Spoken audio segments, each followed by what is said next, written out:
Hello, hello. Welcome to my channel. I'm super excited to have you here.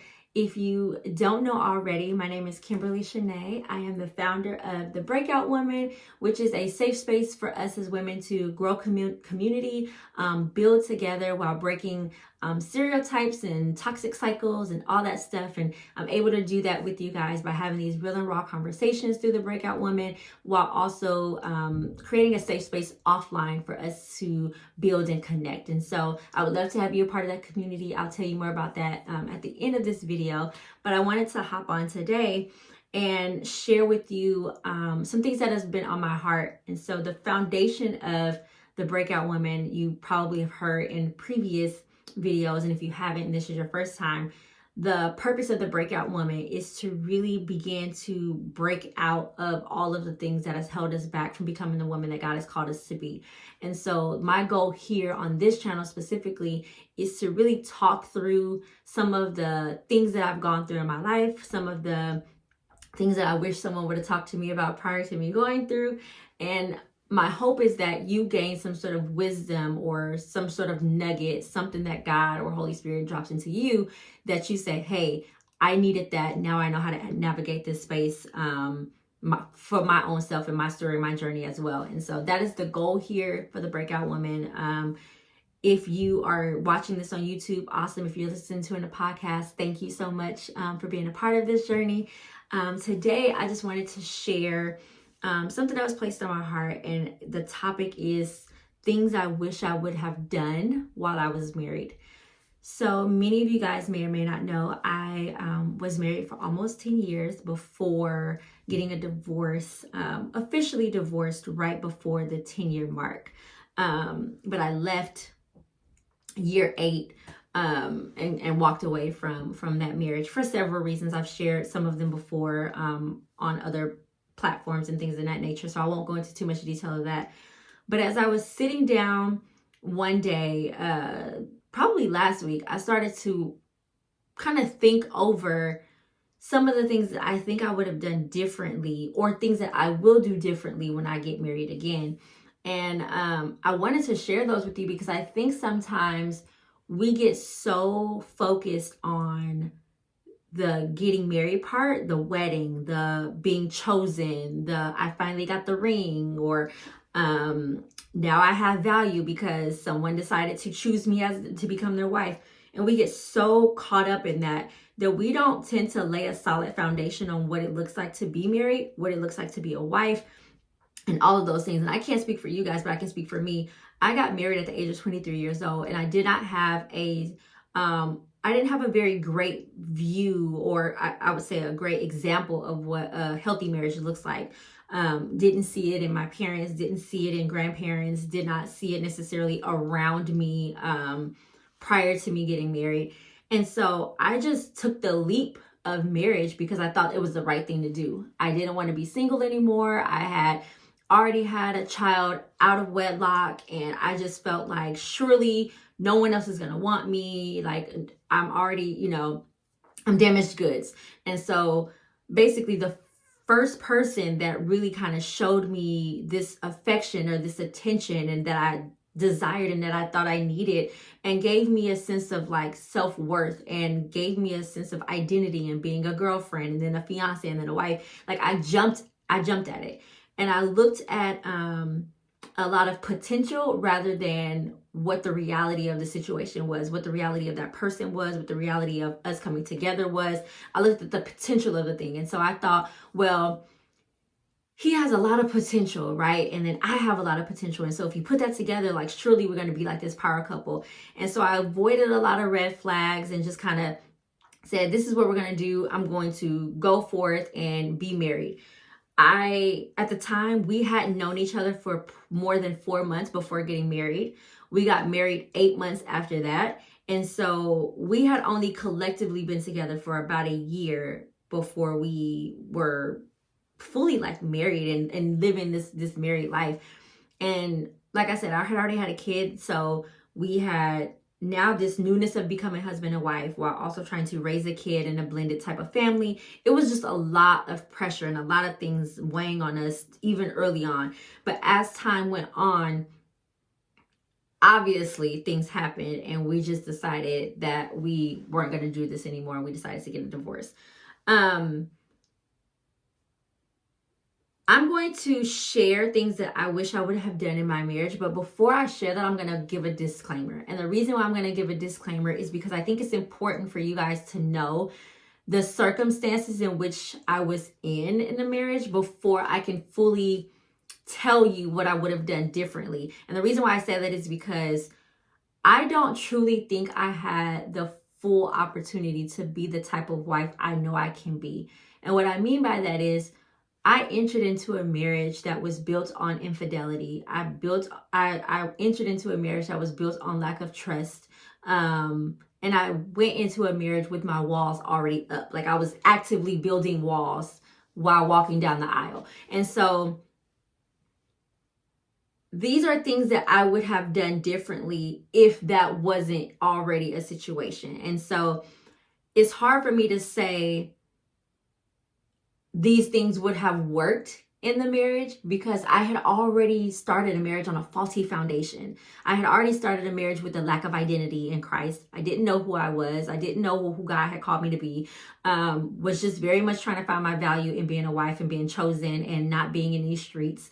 And so I can't say that had I done all these things, my marriage would have lasted, because I had already started on a faulty foundation. But I think it's important for me to share these things because I do believe that some of you guys are either already married and you may have a pretty good relationship, but maybe you find yourself like, we just aren't loving each other the way we used to, or things just don't feel like they used to feel before, or we have hit this bump in the road. I feel like these are things that could help you. And then I also feel like if you are not married but you desire to be married, that these are things that you can kind of keep in your mind for when you go through that process. Now that I'm divorced and I'm on like the outside looking in, when I see couples together, I can see so many things, like so many like red flags or so many things that I just want to walk in and be like, ooh, maybe you shouldn't talk to him that way, or maybe you should listen to what she's saying, because I'm on the outside. Like I know the mistakes that I made in my marriage. I know the mistakes that my ex-husband made in the marriage. And so I can see things from a different lens now. And so my goal is to share things that I notice now, things that I feel like had I known this before, I may have been able to kind of work through some things in my marriage. And I'm hoping that by me sharing these things, that if you are married, that I can, help save your marriage, because my desire is for there to be less divorce. Divorce is it's just so, I can't even put a word to what divorce means, because it's so much bigger than, oh, I just don't want to be with this person anymore, or this marriage isn't working anymore, we're not in love anymore, so I'm just going to leave. We are literally breaking up family units. We are breaking up homes. We are breaking up little kids' hearts. And I do believe that there are reasons, even biblical reasons, for divorce. Trust me, I had some, so I get it. Like, not everybody is going to get married and stay married. Like, I get it. But I do believe that if we laid a more solid foundation, there would be less divorces. And I also believe that if we took the time to really learn each other and really use, it's one of my tips, but really use Jesus and therapy, we may be able to save more marriages. And so that's really my ultimate hope, is to be able to help you stay in your marriage or be ready when you do get married. So I'm going to share with you some things I wish I would have done in my marriage in no particular order. Take some notes, and if you are married and you are like, oh, this helped me, or I want to add some things to the list, please feel free to add some to the comments. If you want me to expand on it, please comment, and I'll expand on it. So the first thing, and again, this is in no particular order, but I'm going to share this. I wish I would have left the first time. And what I mean by that is, before I got married, there was an incident that it was infidelity. I had found out that my fiance at the time had cheated on me. And even though my gut, the pit of my stomach which I know now was Holy Spirit, was telling me to walk away, to walk away. I didn't. And I remember being in that car and confronting him about it, confronting him about finding out because someone had messaged me about it. And I remember confronting him about it and us having this kind of like argument. I remember taking my ring off and saying like, I don't want to marry you. Like, I'm not going to do this anymore. And walking away and like leaving. And I wish I would have never turned back around. And I know that sounds terrible to say because we have some of the most beautiful kids. I have the most beautiful extended family because of that. But I wish I would have had the courage to just say, I deserve better. And I'm not going to spend my life in marriage wondering what you're doing or who you're doing it with. Like, I just wish I would have had the courage to just say, I'm worth more. But I didn't. I didn't at the time. And I wish I could say that, oh, I stayed because I loved him so much and I really had faith to believe that he could do better and be better. But the truth of the matter is I didn't stay because of him at all. I stayed because my pride said that I would be embarrassed if I called off the marriage, because everyone who told me this wouldn't work would be right. I'm just keeping it a buck 100 with y'all. Listen, I'm only telling my story, okay? I can only tell you my story.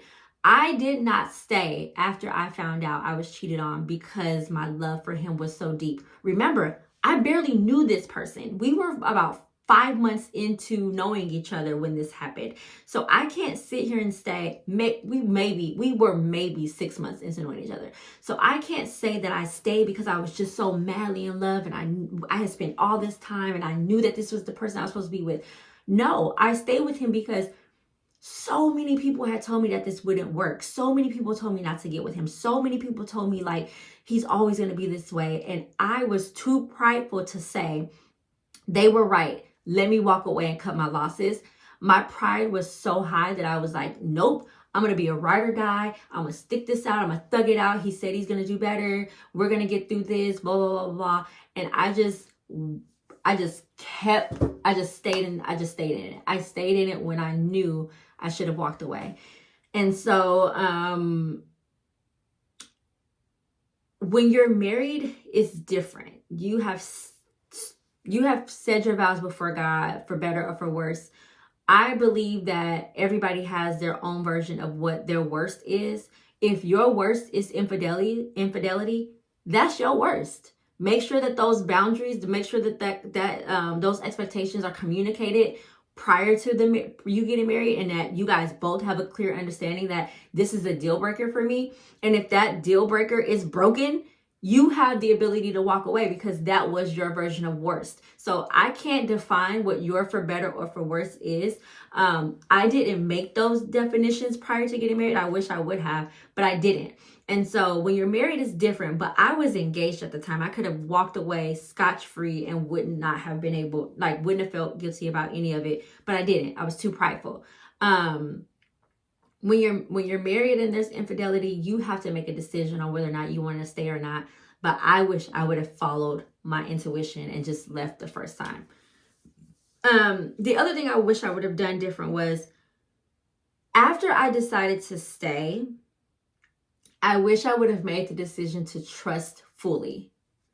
Now, the reality is I did not trust fully, and I had my reasons. And the truth of the matter, now that I'm out of it, I was right.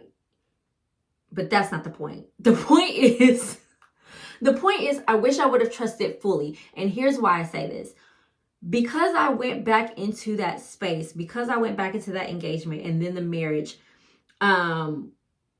without making the decision to fully trust him, I began to build walls. So I went back into the engagement with the brick, and then I placed bricks after every single situation or thing that I thought was happening, and I built this big wall of just not trusting him.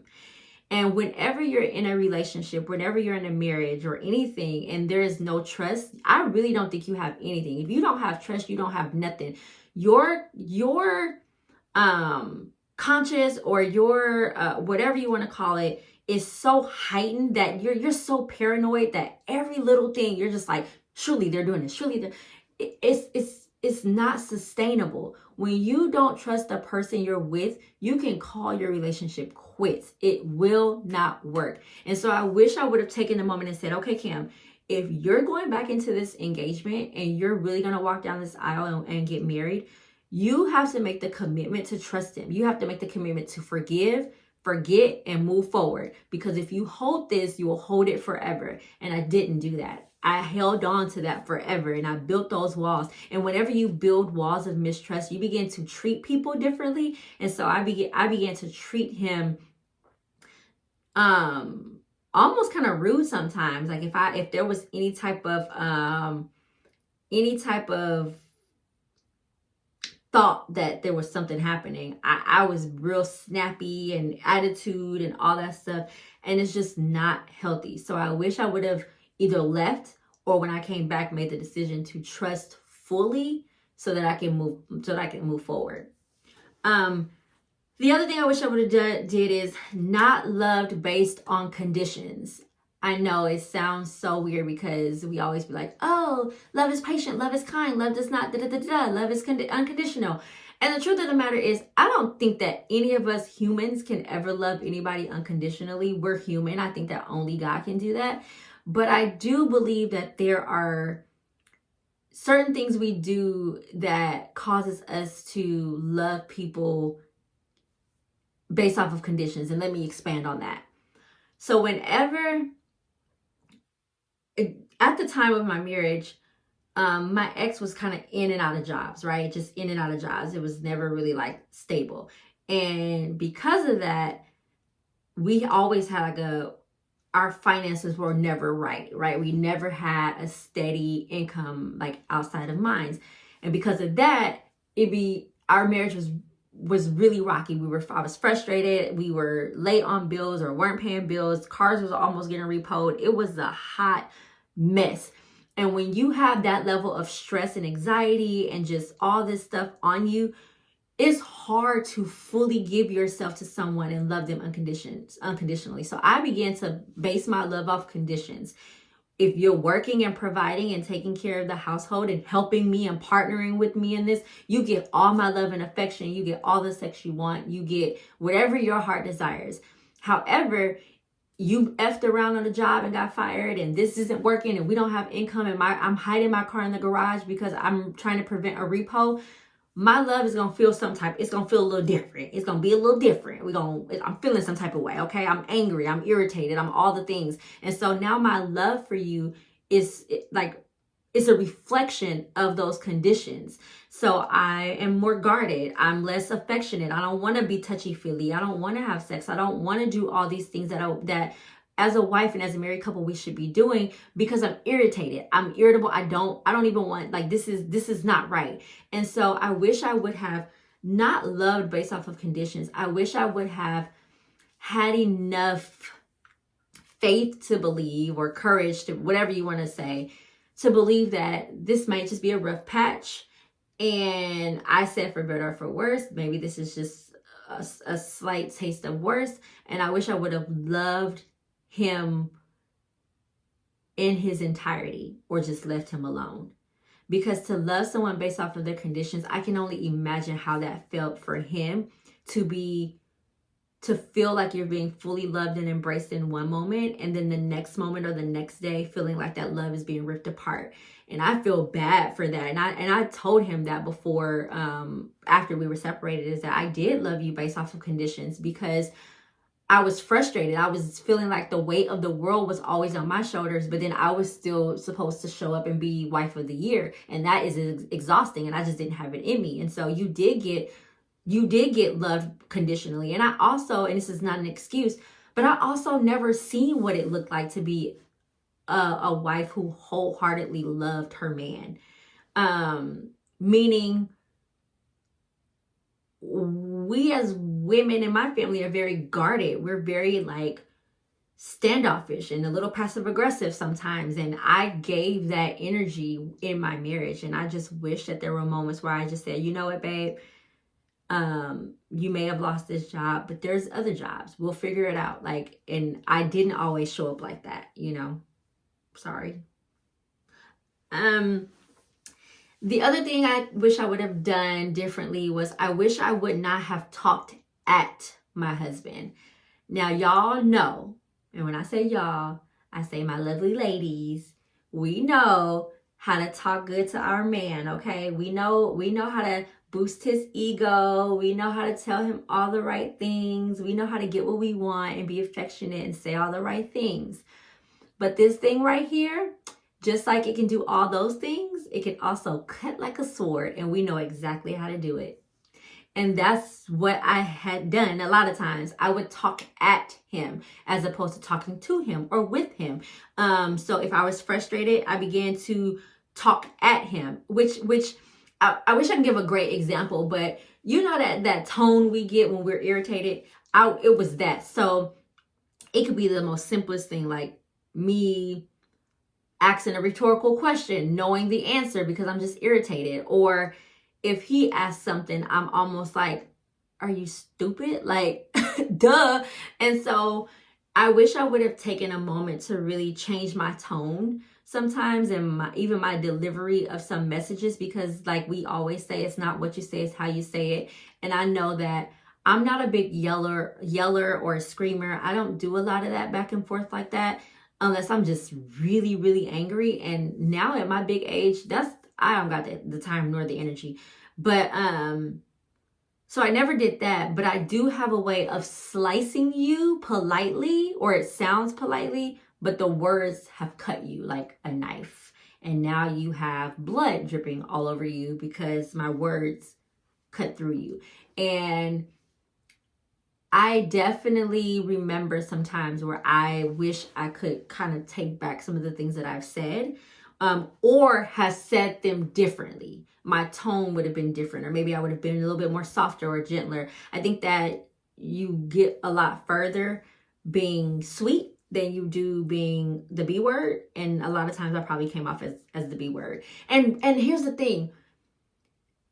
Rightfully so, right? So some of the things are serious, but I think there's a way we can say it without necessarily talking at them or being rude or mean or snappy or choppy or like, and I know for a fact that I was like that, because when I'm irritated. Like, it's hard to kind of bring me down from that. But I wish I would have just come and just kind of talked with him or talked through situations as opposed to talking at, or always looking for a solution and being kind of like, why don't you have one? Like, I don't understand. So yeah. The next thing is, I wish I would have said what was wrong and not just said that I'm fine or remain silent.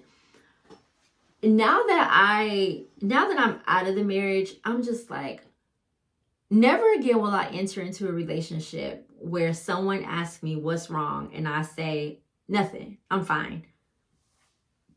If it's truly nothing and I'm not fine. Like, if I'm not fine and it really is something, I'm going to say what it is, even at the cost of starting a debate, because I don't want to say argument. I'm not arguing with anybody anymore ever again. Like, I don't mind having a debate or a disagreement, but I'm not full blown arguing with you anymore. But I used to refrain from saying what was wrong with me because I didn't want to offend, or I didn't want to start an argument, or I didn't want to have any drama. So I would just be like, I'm fine. Or I just didn't really want to hear a lie. Like, honestly, sometimes I would know that it was something, but to prevent me from hearing a lie about it, I would just be like, nothing is fine. I'll get over it. And I would just brush it under the rug and just move forward. And it was never addressed. And so when you do that constantly, all of those things that you said that you were fine about, that you really weren't fine about, they begin to pile up. So when you sweep one thing under the rug, it's just one thing under the rug. But when you begin to sweep a bunch of stuff under the rug, it's now all this stuff under the rug. And now your rug is lifting, you tripping over it, it's a whole thing. And so I had swept so many things under the rug that it was like a ticking time bomb waiting to happen when the final straw broke the camel's back. And now I'm like, yeah, you're getting all of it, as opposed to just nipping those little foxes when they were. Like, I hate that you allow the laundry to pour over and flood our room, and it's disgusting to me. Why don't you wash your clothes, right? Or whatever the case is. And then he would have been able to say, well, I don't understand why you don't wash my clothes. You wash everybody else's clothes. It's my expectation that you wash my clothes. And then I would have been able to say, well, it's my expectation that you wash your own damn clothes. And then we would have been able to have a conversation about it. But instead, to avoid all of that, I would just say, I'm fine. And that was just like a random example. But instead, I would just say, I'm fine. And so I wish I would have taken the time to be like, you know what? I'm actually not fine. This is the issue for me. How can we resolve this issue? It would have nipped a lot of things in the bud early, as opposed to building up a lot of like ammo and then setting the thing ablaze because one small thing happened. The other thing I wish I would have done is I wish I would have prayed more and went to therapy quicker. So both prayer and therapy. I think I can probably count on two hands the amount of times I really prayed for my marriage. Now I always talk to God. I've always been one to just kind of talk to God, just like I'm talking to you. But full blown, like in my prayer closet, speaking in tongues, breaking off whatever it is that was hindering my marriage. I think that I've probably done that a few handful of times, and one of those times being when we had separated. So I just wish I would have just prayed more, as opposed to trying to figure it out by myself, or just say it is what it is. It's just gonna have to like fix itself or not fix itself. And I wish I would have went to therapy quicker. We only went to therapy. We went to premarital counseling before we got married, believe it or not. And then we went to marital counsel. We went to a marriage therapist when I first found out about the infidelity. We went to a marriage therapist. I mean, it was a marriage therapist. We went to a marriage therapist then, and we went for a few sessions, and then we stopped going. And then once we were separated, I started therapy on my own, and then he started therapy shortly after on his own. So we didn't do a lot of therapy together, and we also didn't do a lot of therapy separately. And so we didn't have a lot of people to talk to about what we were going through. And that's going to lead into my next thing I wish I would have done. I wish I would have had more mentors, and specifically more married mentors.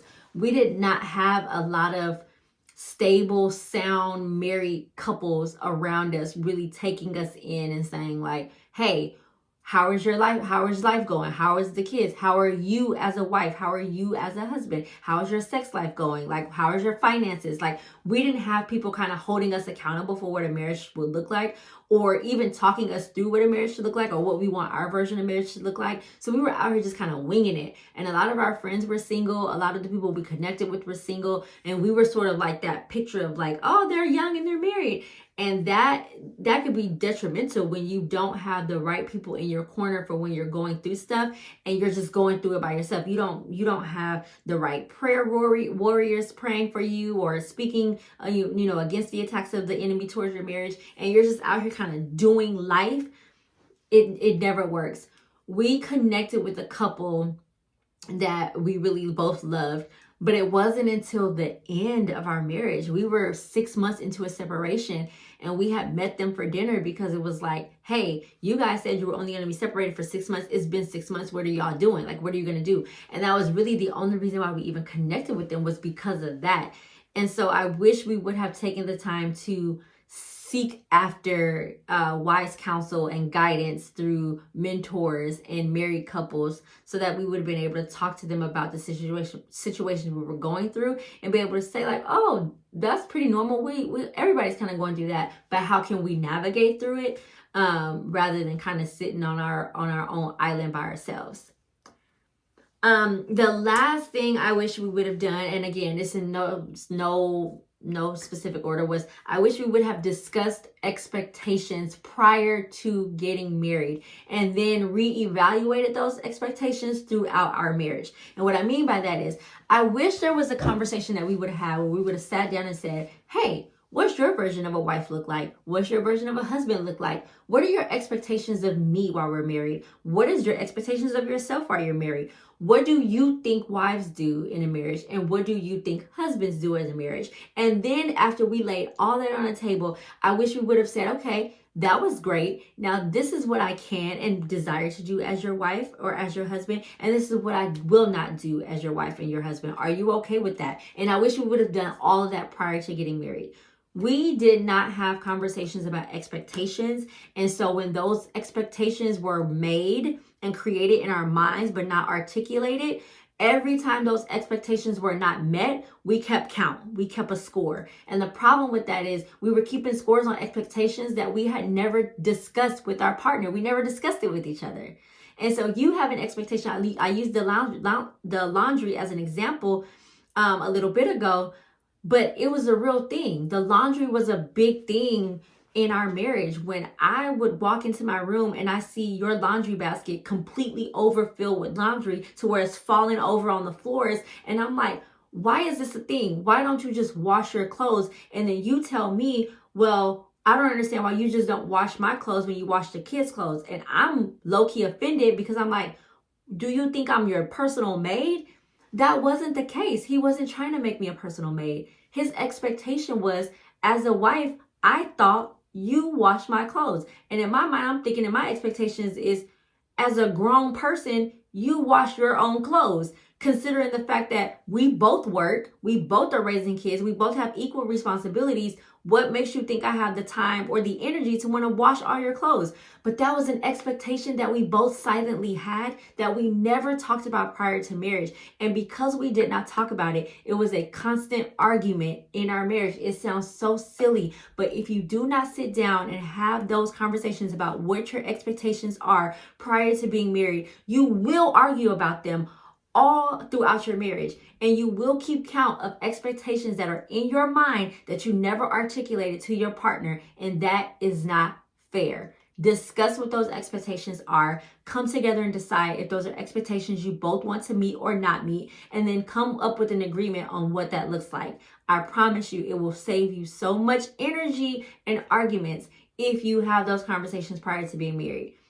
The reason why I said it's ongoing is because you may have that conversation before you get married, and you may be a woman that's like, hey, my man makes good money. I'm gonna be a stay-at-home mom or wife, and that's great. I'm gonna wash everybody's clothes. All is gonna be well, right? And you out here and you washing everybody's clothes, all is well. You enjoy being a stay-at-home mom and wife, and you're cooking and you're cleaning and you're doing all the things. And that was the expectation going into the marriage. You agreed that was the expectation going through the marriage, and all is well.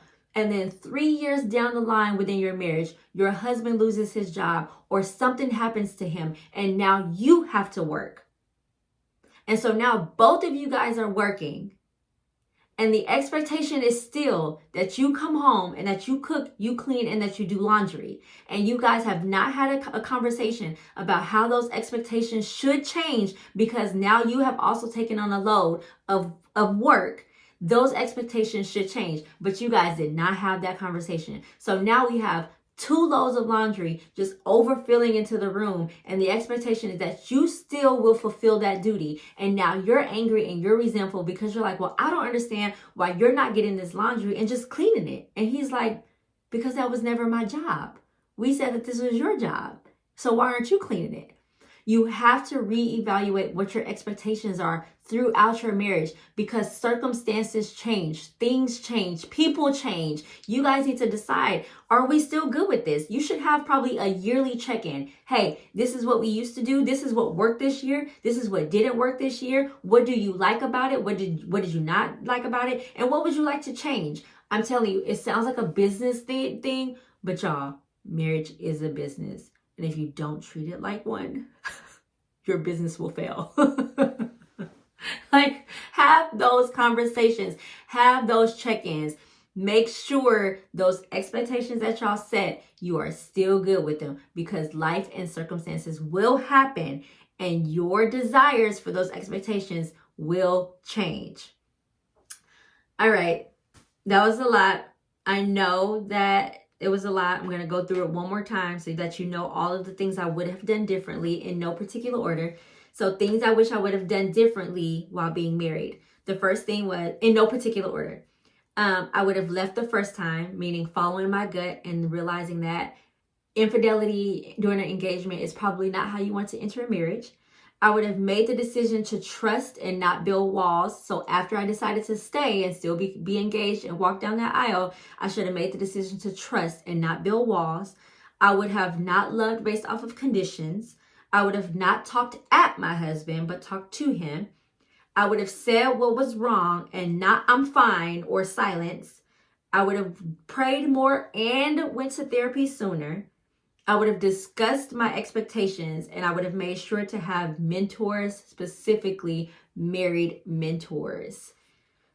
All right, I know that was a lot, but I wanted to share all that with you. I pray that it helped you. I pray that it helps your marriage. I pray that you can begin to have these conversations with your partner or your spouse. If you are single, I hope that it has put some nuggets and some things in your mind to think about while you're in your single phase. Because you won't be single for long. You won't be single forever. And so you'll have the tools that you need to have a successful marriage. I look at couples now and I'm just like, do whatever it takes to make your marriage work. If you guys both feel like you're good people and good quality people and you're like, we could make this work, we just have disagreements, make it work. And I believe that doing these things will help with that. So that's all I have for you guys. I'm so excited to be on this journey with you guys. Again, this is a part of the Breakout Woman series. I'll be jumping on and doing several topics to discuss based off of some things that I've gone through. I'm hoping to give you insights to some of the things that I have gone through and going through and growing through and all that stuff too. So that way you won't have the same situations, or you won't go through the same stuff that I went through. And so this is the Breakout Women series. If you are interested in being a part of a community of women, and I'm going to be fully transparent, we are still building what that looks like within this community. And I think that's what makes it so beautiful. We are a group of women. We're not on social media. Well, I guess it is kind of like a social media platform, but we are on the Band app.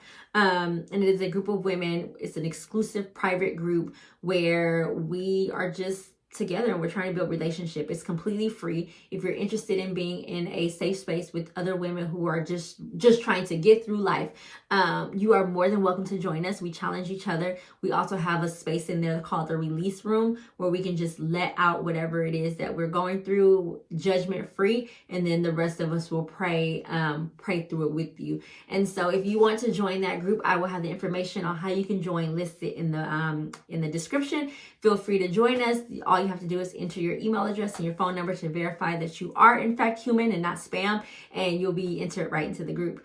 I am so excited to go on this journey. I do believe that God told me to do one simple thing, and that was build his daughters. And I have made the commitment to do that. And so I'm super excited about this journey, and I will see you guys really soon.